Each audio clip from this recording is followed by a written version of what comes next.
అందరికీ నమస్కారం. నేను మీ doctor Sunil Kumar Yeldandi, paediatrician and diabetologist, Hyderabad నుండి. పిల్లల్లో నరాల బలహీనత అనేది తరచుగా చూస్తూ ఉంటాము. అయితే ఇది నెలల పిల్లల నుంచి కూడా చూస్తూ ఉంటాము, వాళ్ళ వయసు నుంచి కూడా. అయితే తల్లి కడుపులో గర్భంలో ఉన్నప్పుడు కూడా పిల్లలు నరాల బలహీనత అనేది మనం గుర్తించవచ్చు.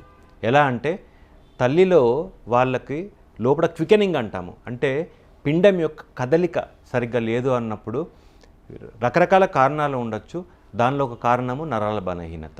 అంటే పిల్లల యొక్క నరాలకి కండరాలకు సంబంధించిన ఏమన్నా వ్యాధులు ఉండేది ఉంటే పిండానికి, సో పిల్లల తల్లిలో క్వికెనింగ్ అనేది ఉండదు, అంటే తన్నడం, లోపల తన్నుతూ ఉంటారు కదా గర్భంలో ఉన్నప్పుడు, అది డిలే అవుతుంది.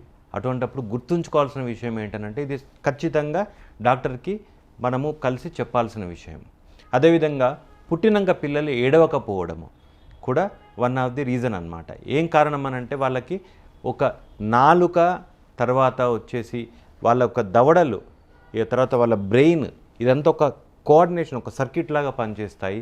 పిల్లలు ఏడవకపోవడము, తర్వాత శ్వాస తీసుకోలేకపోవడము, ఇది కూడా మనకి ఇది నరాలకు సంబంధించిన ఇది డిఫెక్ట్ లాగానే పరిగణించాలి. అంటే కారణాలు ఏవైనా కానివ్వండి, నరాలకు సంబంధించిన వ్యాధిలో కూడా ఇలాంటి లక్షణాలు కనబడతాయి.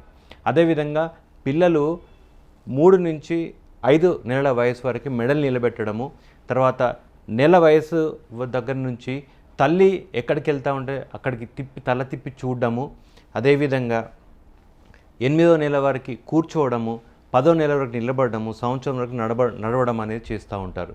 అదే 4 నుంచి 6 నెలల వయసు వరకు రోలింగ్ ఓవర్ అంటారు, అంటే బోర్లా పడ్డం చేస్తూ ఉంటారు. వీటిల్లో ఎక్కడైనా లేట్ అవుతుంది, పిల్లలు సరిగ్గా మెడలు నిలబెట్టట్లేదు, తర్వాత పాకట్లేదు, కూర్చోవట్లేదు, నడవట్లేదు అని అన్నప్పుడు ఇది నరాల బలహీనతగా గుర్తించాలి. ఇటువంటి ఉన్నప్పుడు తప్పక వెంటనే ఆలస్యం చేయకుండా వైద్యున్ని సంప్రదించాలి. అదేవిధంగా పిల్లలు నరాల బలహీనత ఉన్నప్పుడు సీజర్స్, అంటే ఫిట్స్ లాంటివి కూడా వస్తూ ఉంటాయి. సో అది కూడా ఒకటి అందరూ గుర్తుంచుకోవాల్సిన విషయము. ఇంకా నరాల బలహీనత వల్ల మాటలు కూడా లేట్ అవ్వచ్చు, వినికిడి కూడా సరిగ్గా ఉండకపోవచ్చు. అంటే మెదడులో మాట్లాడే ఒక సెంటర్, తర్వాత వినికిడి సెంటరు, తర్వాత విని మాట్లాడేందుకు కోఆర్డినేషన్ సెంటర్, ఇవన్నీ స్లీప్ సెంటర్, ఇవన్నీ ఉంటాయి. సో సరిగ్గా నిద్రలు పోవట్లేదు పిల్లలు, తర్వాత మాట్లాడట్లేదు, వినబడట్లేదు పిల్లలకు అన్నప్పుడు వాళ్ళు తప్పనిసరిగా వైద్యుని సంప్రదించాలి. అదేవిధంగా పిల్లలు కూర్చొని నిలబడలేకపోతున్నారు, నిలబడి కూర్చోలేకపోతున్నారు, టైంకి నడవడలేకపోతున్నారు అన్నప్పుడు కూడా వాళ్ళకి నరాలు మరియు కండరాలకు సంబంధించిన వ్యాధులు ఉన్నట్టు అనుమానించి వెంటనే వైద్యుని సంప్రదించాలి. కాబట్టి అందరూ గుర్తుంచుకోవాల్సింది ఏంటనంటే తప్పక ముందుగా మనం వ్యాధిని గుర్తించినట్లయితే దాని చికిత్స అనేది తొందరగా మనకి ఇవ్వడానికి వైద్యునికి సాధ్యపడుతుంది.